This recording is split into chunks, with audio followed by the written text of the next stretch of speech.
아버지, 여름 가뭄으로 마르고 황폐해져가는 만물 안에 단비가 내리는 아침입니다. 우리의 영혼도 때를 따라 위로부터 오는 생명의 말씀의 단비가 없으면 시들고 사망 가운데서 말라 죽어갑니다. 아버지, 목마른 사슴이 시냇물을 찾기에 갈급함같이 우리의 영혼도 주를 찾기에 쉬지 않게 하옵소서. 말씀으로 살게 지음받은 존재가 사는 길은 오직 말씀이신 그리스도로 사는 것입니다. 그리스도는 창세전 아버지로부터 태어나셨고 우리는 그 생명의 약속을 따라 지음을 받았습니다. 약속의 생명을 주시려 아들을 보내실 것을 또한 약속하셨습니다. 아버지의 때에 아버지와 함께 하셨던 말씀이 육신을 입고 나타나셨고 그가 나타나심으로 그 속에 섞지 아니할 생명이 나타났습니다. 세상은 그를 믿었으며 영생 얻은 자들에게 아버지가 아들에게 주신 영광 곧 사랑과 신실함을 보게 하셨습니다. 또한 이 사랑과 신실함이 아들을 믿는 자들 안에 충만케 하셨습니다. 은혜 중에 은혜입니다. 진멸받아 마땅한 아담 안에 실존된 자들 속에 영혼을 사모하는 마음을 세팅하시고 기억하셨으며 또한 구원하시고 그 나라를 지금 이르게 하셨을 뿐만 아니라 그 나라를 지금 누리게 하셨습니다. 아버지, 이제 우리의 눈이 아들이 아버지 안에, 우리가 그리스도 안에, 그리스도가 우리 안에 있는 것을 봅니다. 그리스도로 말미암아 내재적 삼위 하나님 안에서 온전한 하나가 되어 주의 영광을 보게 하시니 은혜요 감사 찬송을 드리게 됩니다. 아버지, 어제 안성 캠프를 은혜 중에 마치게 하시니 감사합니다. 선포된 복음이 그들 안에 잘 심겨져 자라고 은혜의 단비를 내려 그들 속에서 자라게 하여 주시옵소서. 주의 이름을 부르며 예배하는 모든 이들이 영이신 하나님과 진리 되신 그리스도 안에서 예배하게 하시고 하늘의 기쁨으로 충만케 하여 주옵소서. 예배 가운데 이제 말씀을 듣습니다. 전하는 이와 듣는 이가 성령 안에서 하늘의 말씀을 들으며 하늘의 기쁨으로 충만케 하여 주옵소서. 예수님의 이름으로 기도합니다. 아멘.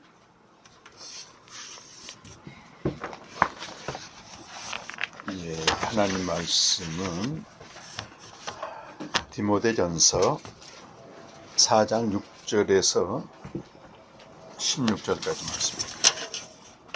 디모데전서 4장 6절에서 16절까지 말씀을 교독하겠습니다.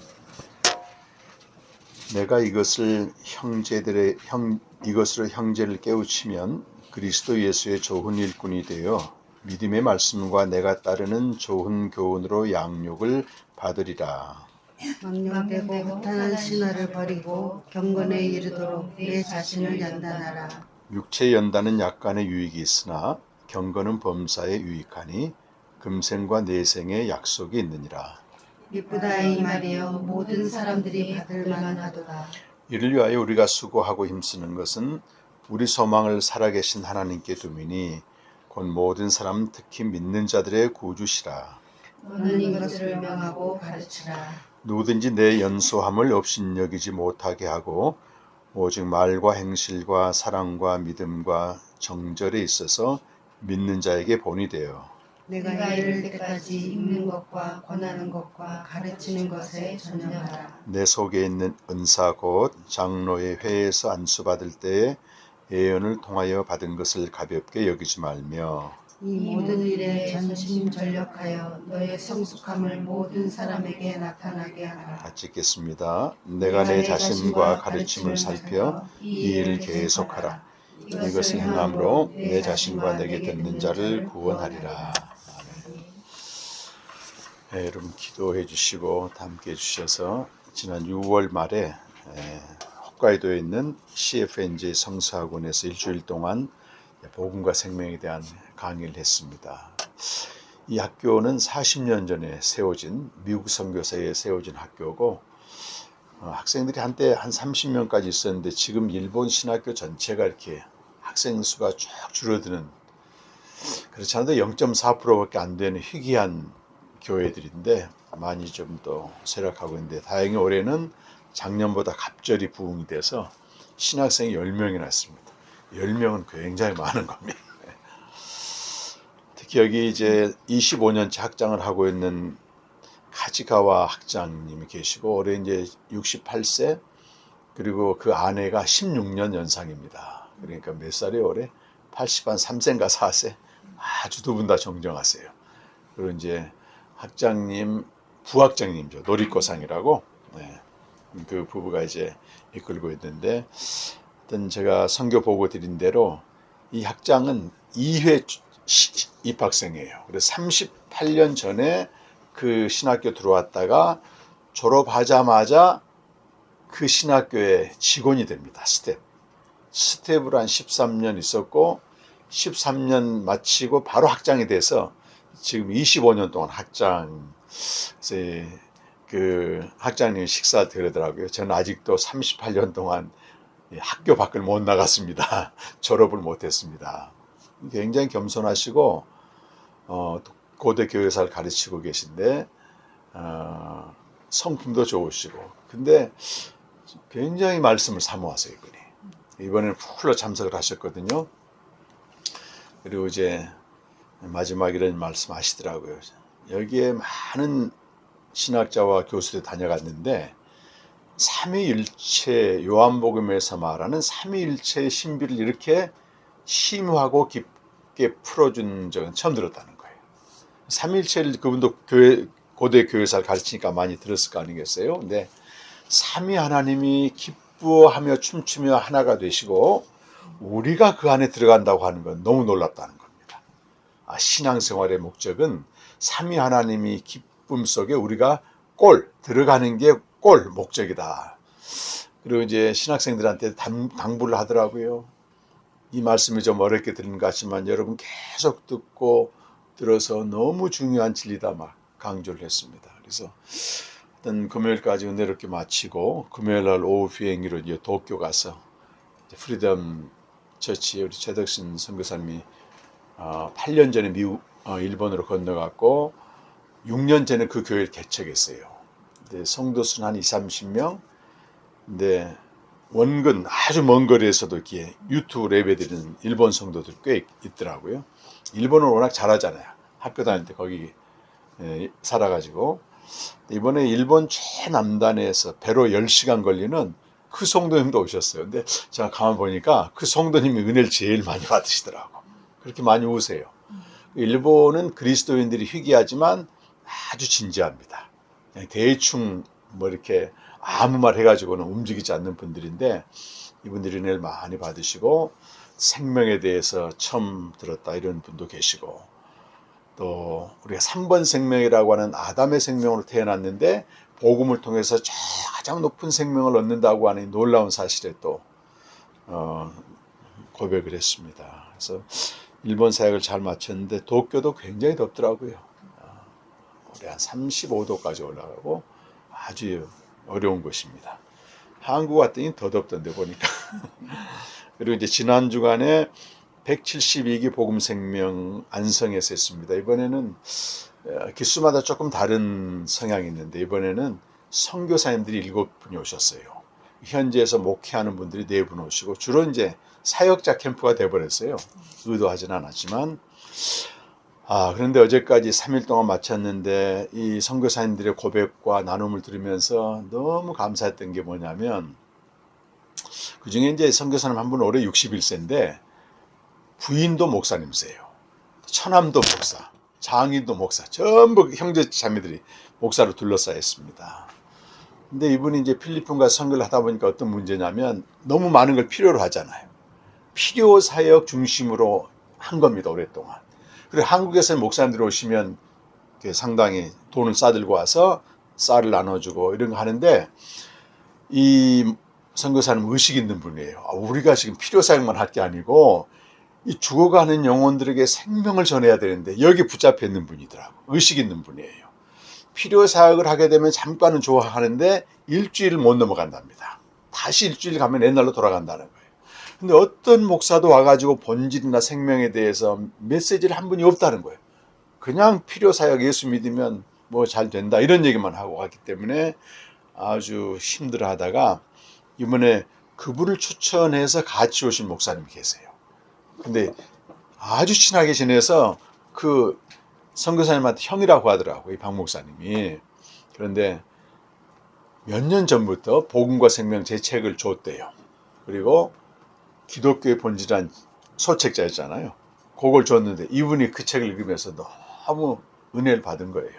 창세전의 세계가 펼쳐지는 걸 보고 깜짝 놀랐고, 이제 모든 주변의 그 형제 자매들 가까운 사람들이 목사들인데 한국교회 같은 은사주의에 빠져 있기도 하고 기복주의에도 빠져 있는데 왜 이런 현상이 왔느냐를 제가 재난과 기독교 본질에서 했는데, 이 작은 책을 읽으면서요, 이 뚫린 겁니다. 한국교회의 문제와 방향성과 또 어디로 가야 될 것인가를.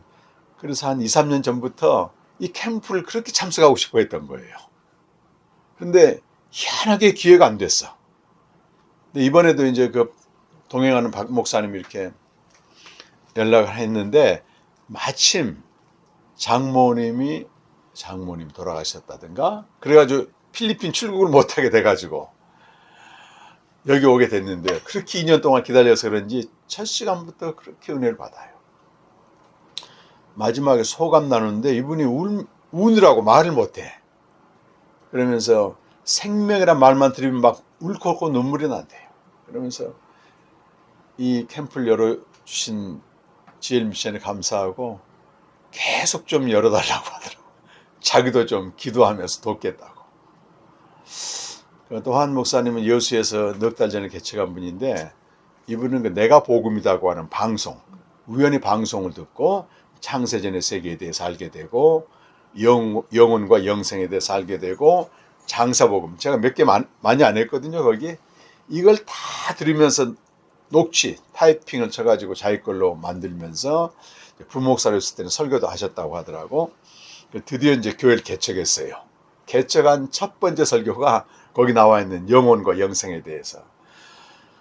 그러면서 자기가 이제 트리니티 다니면서 많은 걸 이렇게 접하고 했는데 이 진리에 대한 감격이 너무 있어서, 이번에 우연히 김동환 선교사님 부부가 전라도 쪽에 세미나를 갔는데 이분하고 우연히 만난 거예요. 근데 이제 장사복음 얘기하니까 어떻게 하냐고 하니까 이제 서영선 목사니까 그때부터 이 둘 사이에 계속 교제를 했더라고. 보니까 아버님이 어부십니다. 어부. 그래서 회 먹으러 오라고 하더라고. 회 먹으러.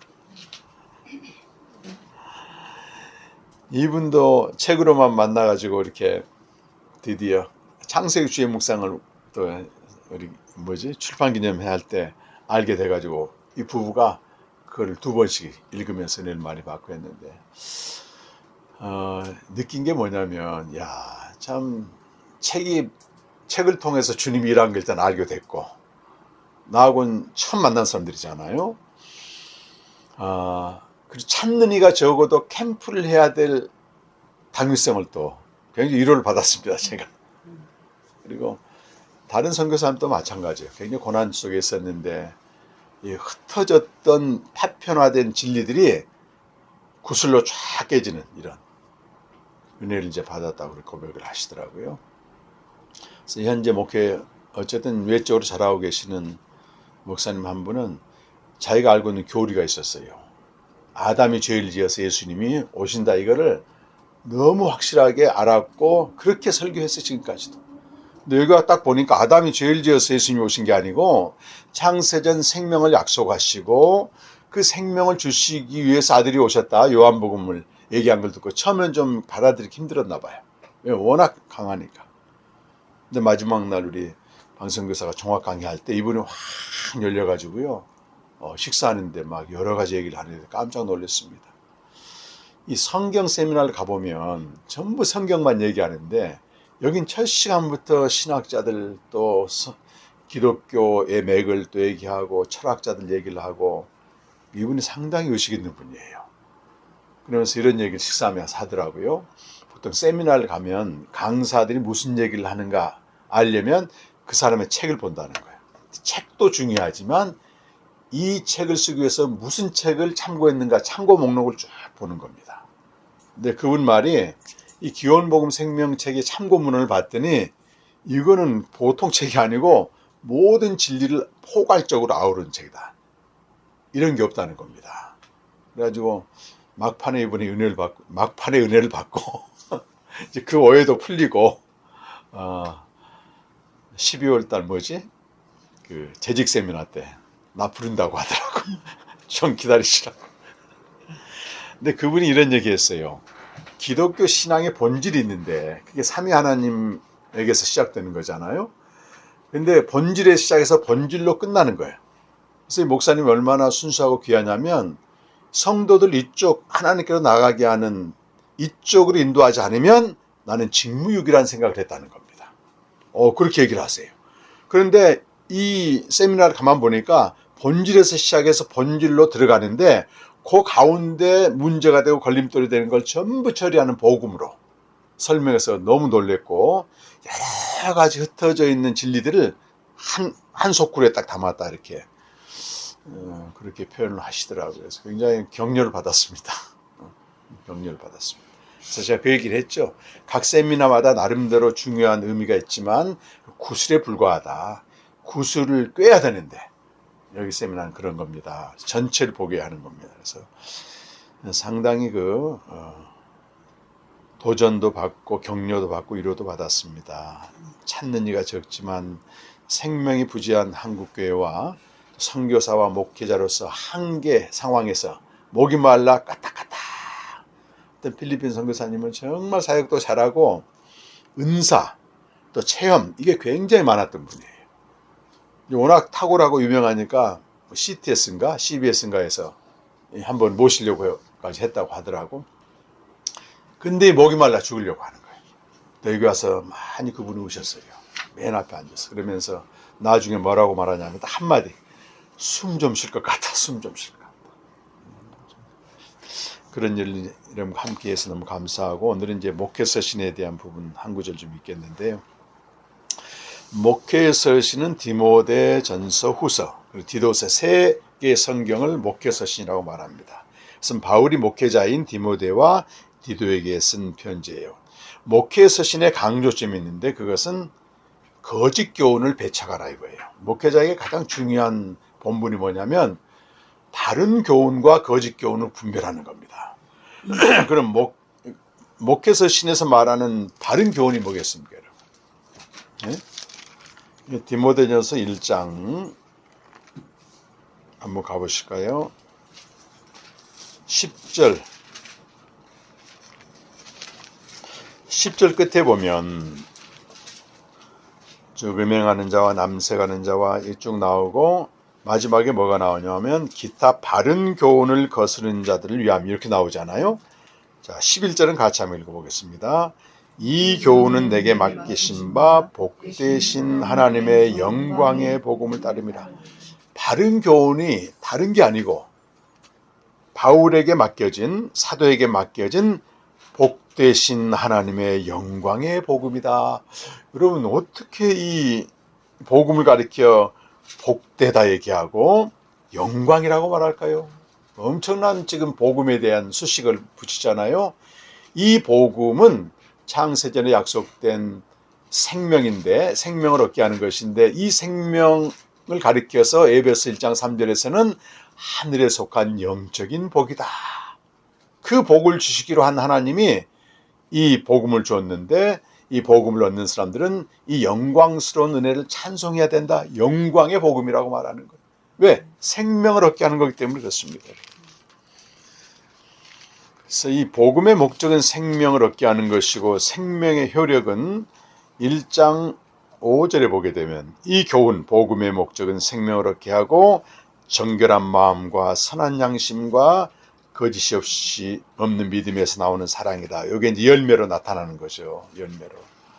정말 복음을 알고 생명으로 사는 사람들은 단기간에 안 되더라도 요 세 가지가 포함된 인격이 열매로 맺혀져야 됩니다. 저도 이 문제에 늘 이제 고민하고 있고 사람이 복음만 잘 전한다고 되는 게 아니고 거기 합당한 덕을 세워야 된다. 제가 어제 묵상하면서 굉장히 그 전날 묵상하면서 찔림이 뭐냐면 감독이 갖춰야 될 덕목에 대해서 쭉 나오잖아요. 3장 2절이야 15가지 덕목이 나옵니다. 이런 게 갖춰지라고 되어 있는데 에베소서에는 직분자가 해야 될 일에 대해서 설명을 해요. 각 성도를 복음으로 잘 가르쳐서 온전하게 해야 된다. 근데 여기서 뭘 가르치냐면 그 일에 대해서는 가르치지 않고 그 일을 맡은 사람들이 어떤 덕목을 가지고 있어야 되는가, 요걸 강조하고 있습니다. 그러니까 요 두 가지가 다 중요해요. 근데 제가 한동안 이런 생각을 했어요. 복음을 열심히 잘 전하게 되면 좀 인격이 부족해도 봐주지 않겠느냐. 하나님은 아니더라고요. 하나님은 아닙니다. 이 두 개가 다 같이 가야 됩니다. 물론 인격이 너무 좋은데 딴소리 하는 사람도 있어요.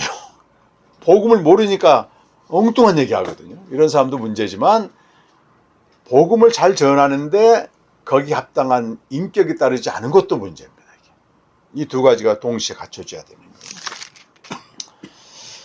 그래서 거짓 교훈은 종교인을 양산하지만 이 생명의 복음은 그리스도를 닮아가는 온전한 사람이 되게 한다. 이게 에베소 4장 13절 말씀 보면 하나님의 아들을 믿는 것과 아는 것이 하나가 되어, 거기 종교인이란 말이 안 나와요. 온전한 사람을 이루어 그리스도의 장성한 분량에 이르도록 하리니, 종교인의 특징은 여러 가지 종교행위를 합니다. 이렇게 금식도 하고 구제도 하고 기도도 하고 예배도 드리고 하는데, 종교인은 바리새인과 서기관들이 대표적이에요. 자기처럼 안 하는 사람들을 판단하는 거야. 이렇게 비난합니다. 그래서 끼리끼리 모인다고 이렇게. 근데 온전한 사람이 된다는 얘기는 그리스도의 인격과 성품을 가지고 있어요. 누구나 죄인과 세리와 어울릴 수 있고 세상 사람과 소통할 수 있고 그들을 관용과 사랑으로 대할 수 있는 이런 사람이 돼야 되는 거예요. 이런 사람이. 이제 쉽게 말하면 남들이 볼 때 좀 만만한 사람이 돼야 됩니다. 만만한 사람. 제가 우리 전사님한테 아들 셋 기르고 있는데 그랬어요. 아빠는 너무 어려워하고 엄마는 편하니까 다 애들이 엄마 쪽으로 가는 거야. 그러니까 이제 아빠도 속이 상하지. 자기가 돈을 다 벌어서 가르치는데. 그래서 이제 저한테 얘기하길래, 전사님, 아들들한테 만만한 아빠가 되십시오. 만만.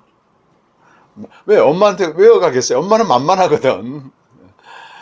우리가 신앙이 성숙할수록 누구와 관계할 수 있을 만큼 어떤 사람하고 사람 냄새가 나야 돼. 한마디로 사람 냄새. 경건의 비밀 3장 여러분 한번 보실까요?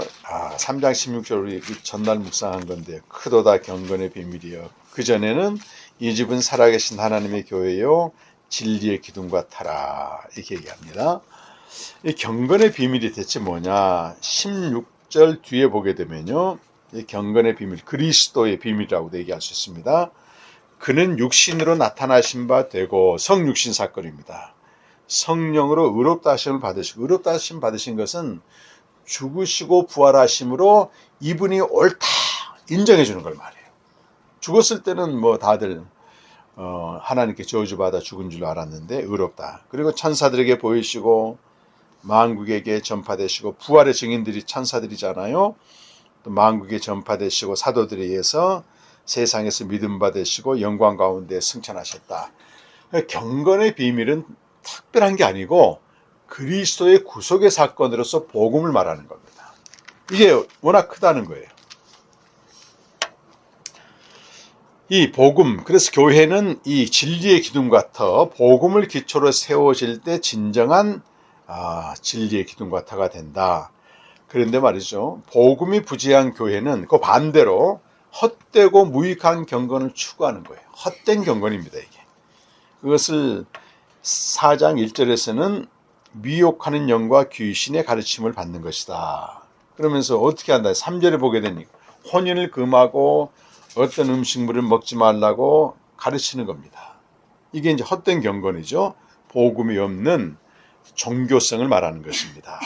여기 여러 가지 금기하고 금욕시키는 건 유대교에서 나오는 거고, 특히 음식물 같은 거 아무거나 먹으면 안 되잖아요.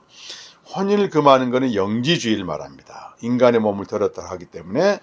그런데 기독교는 그게 아니고 뭐라고 되어 있습니까? 하나님께서 지으신 모든 것이 선함에 감사함으로 받으면 버릴 것이 없나니 하나님의 말씀과 기도로 거룩해진다. 이거는 먹는 걸 말해요. 먹는 걸.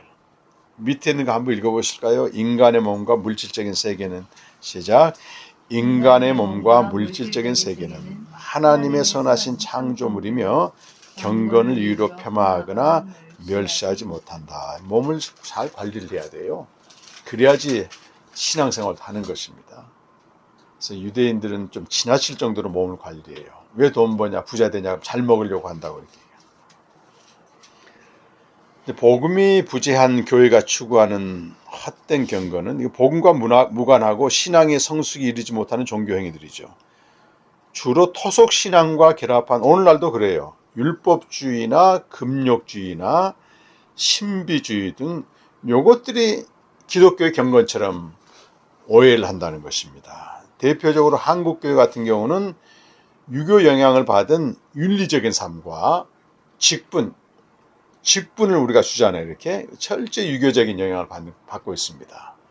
그래서 직분을 받지 못하고 직분이 올라가지 못하면 실패한 걸로 생각하고, 둘째 또 불교의 영향을 받은 그 잘못된 경건은 공로사상입니다. 그런 얘기 들어보셨어요? 우리 집은 기도를 쌓아놨다. 이건 철저히 공로사상이에요. 제가 신학교 가게 되면 이런 얘기 들으면 기가 죽어. 저는 이제 처음 믿는 사람이고 3대 4대째 믿는 사람들은 야, 우리 집안은 기도를 쌓아놨기 때문에 잘 된다. 완전히 이건 아닙니다, 여러분. 무슨 기도를 쌓아놓습니까, 여러분? 공로사상입니다. 오해한 겁니다. 물론 믿는 가정에서 계속 자라게 되면 그 본을 받기 때문에 좀 인격이나 삶은 좀 이렇게 유익한 건 많이 있겠죠. 근데 그렇게 따지면은 사도 바울도 일대 신앙인데, 사도 바울도 일대 신앙. 또 작정기도도 사실은 불교에서 따온 거예요. 불교는 보통 천일 기도를 합니다. 3년씩. 그리고 또 40일, 60일 작정기도를 합니다. 소원 성취를 위해. 목적이 그거예요. 근데 우리도 알게 모르게 그런 게 온다고. 작정기도도. 무속신앙의 기복사상. 무속신앙은 뭐예요? 도덕과 윤리는 상관없어. 내가 필요하고 내가 목적한 걸 받아내면 되는 거예요. 복채를 주고. 이런 식이 되는 거예요. 근데 성경의 핵심 진리, 복음과 무관한 사소한 것들을 규정으로 정하여 지키는 것을 아디아포리즘이다. 그렇게 말합니다. 아디아포라라는 말은 헬라어로 그 사소한 것이라는 말인데, 성경에 분명히 정해지지 않는 걸 가지고 또 중요한 것도 아닌데 규정을 다 만들어가지고 지키도록 하는 거예요. 한국교회는 예를 들어 술, 담배 금지. 이건 아닙니다, 여러분. 사실 종교개혁자 중에 칼빈은 골초였어요. 골초. 그리고 루터는 늘 맥주를 마셨습니다. 늘 맥주를 마셨어요. 그렇다고 술, 담배를 뭐 권하는 건 아닙니다, 여러분. 한국에 온 선교사들이 처음 복음을 전하다 보니까 이 농한기가 되면 전부 술독에 빠져 있어요, 이게 한국 사람들이. 그래서 지도자들에 한해서 금주 명령을 내린 거고, 금연은 당시에는 담배 이렇게 했잖아요. 길어가지고 집회하는데 방해가 되다. 그래서 지도자들 알아서 했는데 이게 굉장히 유익한 겁니다. 한국 정서에서. 그래서 술 얘기하니까 우리 로빈이 눈이 반짝반짝하네. 아니지? 몸에 안 좋으면 안 먹는 게 당연히. 그렇지? 그래서 이제 이게 유익하니까 이걸 직분자들한테도 주고 이제 각 교단마다 이제 그걸 다 정해놓은 겁니다, 사실은. 근데 절대적인 명령은 아니에요. 새벽기도도 마찬가지입니다. 주일성수도 사실은요, 제가 중동 가서 깜짝 놀랐더니 중동은 주일날이 일하는 날이에요, 전부. 금요일날이 쉬는 날입니다. 그러니까 이민교회도 금요일날 예배 드리더라고. 근데 문자적으로는 주일날 아니잖아요, 그거는. 근데 할 수 없어. 예배 드리려면 금요일날밖에 드릴 수밖에 없습니다. 그날이 이제 공적인 예배를 드리더라고. 새벽기도도 마찬가지입니다. 도교의 영향을 많이 받고 있는데 전 세계에서 새벽기도 열심히 드린다는 우리나라밖에 없어요. 우리나라가 그만큼 신앙이 좋고 열매가 좋아야 되는데 열매는 또 별로 없는 거예요. 어제 그 시편 63편 이제 끝나고 나서 묵상을 했는데 여수 목사님이 아주 이런 얘기를 나누더라고. 여러분 시편 63편 한번 봐보실까요?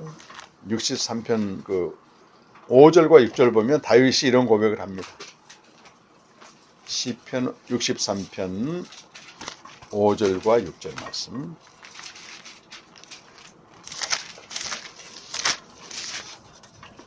이제 다윗이 아주 기가 막힌 상황에 가 있을 때예요. 자, 5절 시작. 골수와 기름진 것을 먹음과 같이 나의 영혼이 만족할 것이라. 나의 입이 기쁜 입술로 주를 찬송하되 내가 나의 침상에서 주를 기억하며 새벽에 주의 말씀을 작은 소리로 읊조릴 때 하오리니. 이렇게 돼 있어요. 그러니까 여기 보니까 침상에서 주를 기억하고 새벽에 주의 말씀을 작은 소리로 읊조린다. 이 얘기를 잠깐 나누면서 와, 새벽기도 하면 안 되겠다. 새벽에는 주의 말씀을 조용히 읊조리는 시간이다. 그러면서 이제 자기가 말씀대로 해야 되겠다 하면서 이제 원래 교회를 개척하면 목사님도 소신껏 할 수 있잖아요. 그래서 이제 이런 말씀 때문에 새벽기도를 없앴대요. 근데 사모님이 해야 된다 해가지고 하고 있는데 아무도 안 나와. 두 분이 하는 거예요. 우리가 복음에 대해서 정말 무지하고 아디아포림에 갇혀 있으면 그렇습니다. 그렇다고 새벽 시간에 뭐예요? 아까 우리 전삼 얘기 들어보니까 사람의 뇌를 보니까 새벽 4시, 5시가 가장 영적으로 충만할 때랍니다. 그때 일어나서 주의 말씀 앞에 나가서 교제하는 겁니다. 저도 이렇게 피곤할 때는 일찍 자버리거든요. 한 새벽 4시쯤 나가지고 이렇게 묵상을 하게 되면 희한하게 잘 돼. 새벽입니다. 새벽 시간. 자, 오늘 6절의 말씀 보면 이것으로 형제를 깨우치라, 이 말이 중요합니다. 이것은 헛된 경건이 아닌 바른 교훈에 합당한 삶을 살란 얘기고, 그런 삶이 나타날 때만이 거짓 교훈을 무력화시킨다고 하는 겁니다. 그래서 먼저 이제 디모데에게 명령하는데, 목회자, 지도자는 믿음의 말씀과 바른 교훈으로 양육을 받아 그리스도의 좋은 일꾼이 되어야 된다. 믿음의 말씀도 복음이에요. 바른 교훈도 복음입니다.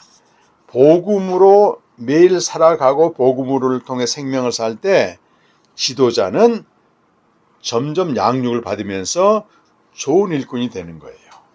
이 지도자가 이렇게 됐을 때만이 성도도 본인됩니다. 근데 이제 의정부 김홍리 목사님 몇 년 전에 만났을 때 저한테 그 얘기 하더라고요. 조용히 목회실에서 마주보고 있는데 그분은 캠프 다녀간 대로 매일 주님과 교제하면서 이제 그걸 전하고 있거든요. 저한테 조용한 목소리로, 목사님, 목사가 변하는 게 기적 아니겠습니까? 기적. 목사가 변하는 게 기적이 아니에요. 변한다는 겁니다. 근데 이 변화하는 거를 성도들이 알아봅니다. 참 놀랍습니다. 그 뒤로 얼마 있다가 코로나가 터졌는데요. 이 목사님 코로나가 왕창 걸린 거예요. 원래 몸이 약한데. 그래서 거의 죽을 뻔했습니다. 그래서 교회 완전히 폐쇄해버렸어요. 다른 교회처럼 뭐 유튜브로 그런 것도 없어, 그 교회는. 희한하게 성도들이 그렇게 목사님을 귀하게 여기는 거예요. 그리고 일사불란하게 성도들이 말씀 앞에 나가 있겠죠. 견고하게 세워졌습니다.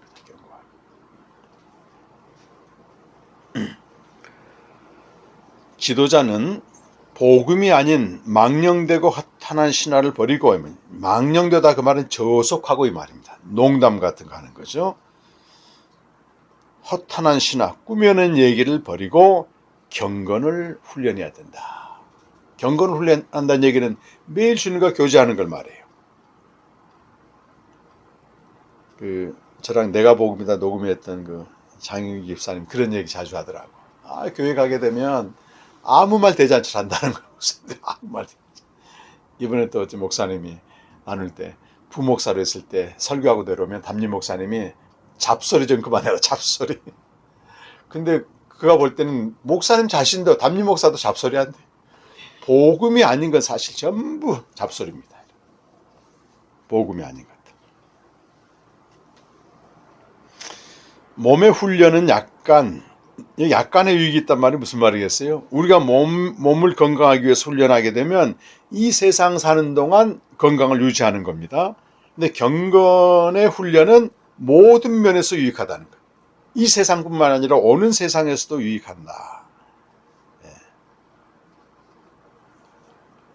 그 도쿄 캠프에 세 어른이 오셨는데 두 분은 72세, 한 분은 블라디보스 선교사, 또 그 선교를 후원하는 피스랜드라고 하는 그 회장님, 저기 일산에서 굉장히 큰 돼지갈비집을 합니다.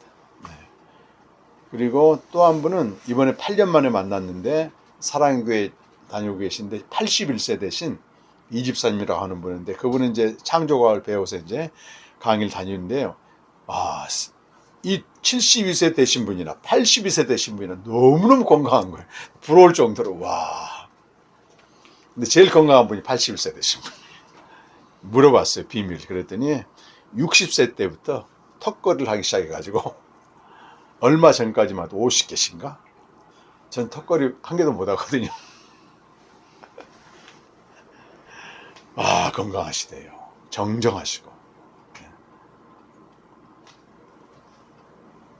그리고 최덕신 그 선교사님보다 8살 많은, 혹시 집사님 아실지 모르겠는데 김문환 선교사님이라고 중국 선교사인데 초창기에 주차장 단장을 했대요. 이분 장교 출신인데 8살 더 많으니까 전부 주차장이 이제 20대 초반이잖아. 이분이 24년 동안 중국 선교를 마치고 추방이 됐어요. 한국에서 제가 한번 만났는데 이번에 도쿄 왔더니 와 계시더라고. 더 이상 중국 선교를 할 수가 없으니까 일본 도쿄에 가게 되면 중국인들이 그 신주쿠 근처에 100만 명이 있대요. 100만 명. 그러니까 이분들에게 복음을 전하려고 그 최선교사님 교회와 조인해가지고 잘 하려고 오셨어요. 그런데 이분이 73세인가 그런데요. 척 보니까 완전히 청년이야. 그래서 이제 같이 이제 지내는데 너무너무 팔팔해요. 그래서 이제 다른 것도 다른 거지만 내가 물어봤지, 이제 마지막 노름에서. 그분이 10여 년 전인가 사모님 먼저 소천하셨어요. 뇌출혈로. 혼자 사시는데 그렇게 건강하신 거예요.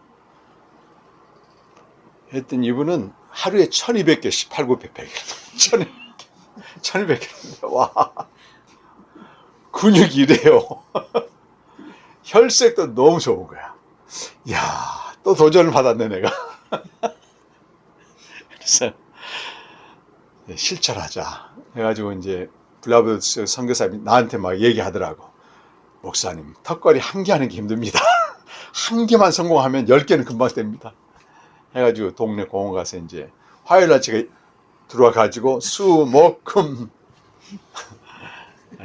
수목금인가 했는데요. 완전히 이 팔굽혀 한 80개는 하겠더라고. 근데 이거는 아직 하나는 못했어요. 무리가 돼가지고 캠프하는데 너무 힘들더라고. 그러니까 방사모 옆에 있다가 하지 말라고. 감당도 안 되는데. 어쨌든 하고 나면 몸은 확실히 좀 개운해진 것 같아요. 턱걸이 10개 목표, 팔굽혀펴기 100개가 지금 단기적인 목표입니다. 다음에 오시면 제가 될 것 같습니다. 그런데 이것보다도 이제 제가 이제 그 선교사님하고 이제 교제하면서 이런 마음이 들었어요. 그렇게 1200개 하면서 건강한 몸을 가지고 대체 뭘 할 거냐, 이제 그 다음 문제야. 진리를 전하지 않으면 무슨 의미가 있겠습니까? 그래서 여기서는 육체 연습은 약간의 유익이 있으나 경건은 모든 면에서 유익하다는 거예요. 오는 생명, 매일 주님과 교제하는 경건의 훈련은 이 땅에서 그리스도를 닮아가는 연단을 이루고 장차 주께서 오실 때 칭찬과 영광과 존귀를 받는 그걸 이룬다고 하는 것입니다. 이 경건의 훈련이 뭐냐? 그러면 종교 행위가 아니고요. 반복하는 게 아니고 날마다 말씀을 통해 영생의 삶을 누리며 아들을 힘입어 아버지께 나아가는 파레시아다. 이 같은 경건의 훈련은 지도자뿐 아니라 오늘 중요한 말씀이 저거는 지도자들에게 해당하는 말이 아닌가 그렇게 오해할 수 있는데요. 디모데전서 4장 9절의 말씀 보면 이 얘기를 쭉 해놓고 디모데에게 하는 것 같았는데 미쁘다 이 말이여 모든 사람이 받을 만하도다. 모든 구원받은 자들이 이렇게 믿어야 된다는 거예요. 우리 목사님이니까 저렇게 특별하게 하지. 그게 아닌 거예요. 모든 신자가 그렇게 해야 된다고 하는 것입니다. 근데 그게 우리 한국교회 목사님들은 어느 정도 열심히 해도 신자들은 그냥 가만히 주일날 한 번 와서 아무것도 아니고 아무것도 안 하고 있다 한 번 받아먹고 하는데 이건 전혀 아니에요.